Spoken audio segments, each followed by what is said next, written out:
The Presidential Succession Act of 1947 is a piece of legislation that identifies the line or order of succession after the president and or vice president are not able to fulfill their duties and responsibilities of office due to incapacity, death, resignation, or if the president or vice president is impeached and then convicted by the U.S. Senate and removed from office.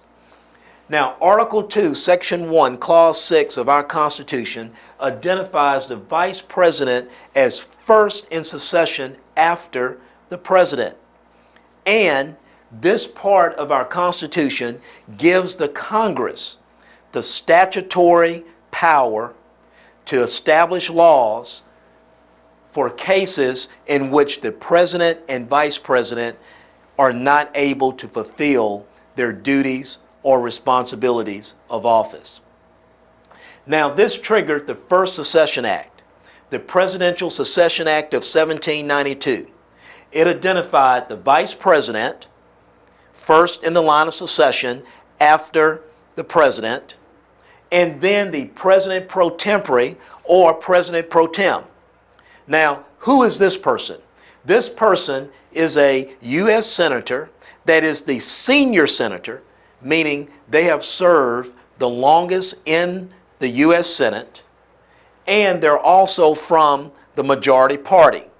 So it's the vice president, then the president pro tem, and after the president pro tem was the Speaker of the House, who is the presiding officer of the U.S. House of Representatives.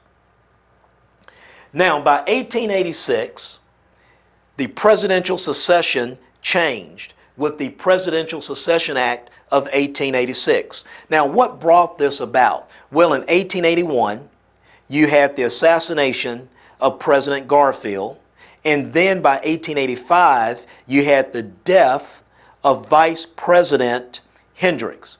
In both cases, due to the calendar and when individuals actually took office, the President pro tem in the Senate and the Speaker of the House in the U.S. House of Representatives were not identified and therefore could not assume the positions. So, with the Presidential Succession Act of 1886, it was changed to reflect again the Vice President first in succession after the President, but after the Vice President would be the Secretary of State and then other cabinet officials. So the Presidential Succession Act of 1886 takes out the President pro tem and the Speaker of the House from the line of succession after the Vice President. Now, by 1945, of course, we have the death of Franklin Delano Roosevelt, and Vice President Truman becomes president. Now, Vice President Truman believes that it was not appropriate for the president to choose his or her successors. The Secretary of State and all other cabinet officials are appointed by the president.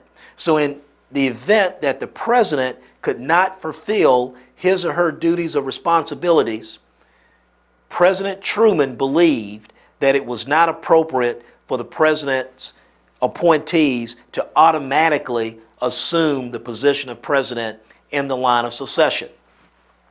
So that brings us to the Presidential Succession Act of 1947. Again, it identifies the vice president first in the line of succession. However, it brings back the Speaker of the House and the pro tem of the Senate in the line of succession. Now, it was changed relative to the Succession Act of 1792 because it places the Speaker of the House before the Senate pro tem.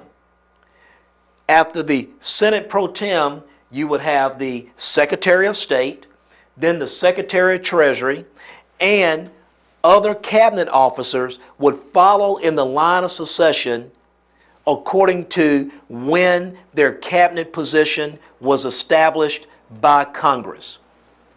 So, the Presidential Succession Act of 1947 identifies the line of succession: the President, Vice President, Speaker, Senate Pro Tem, and then cabinet officials by rank when they were established by Congress.